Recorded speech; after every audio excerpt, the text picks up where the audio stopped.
कोई प्रमाण पत्र या कोई काम कराना है तो आप एक ऑफिस में ही क्यों जाएं?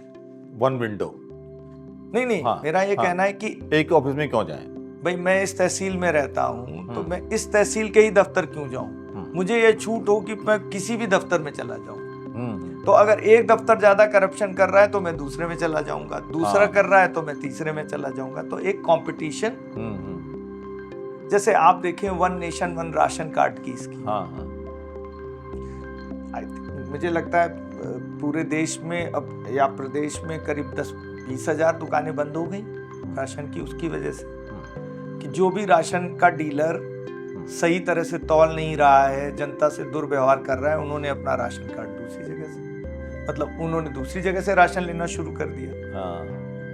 तो वो दुकान बंद हो गई।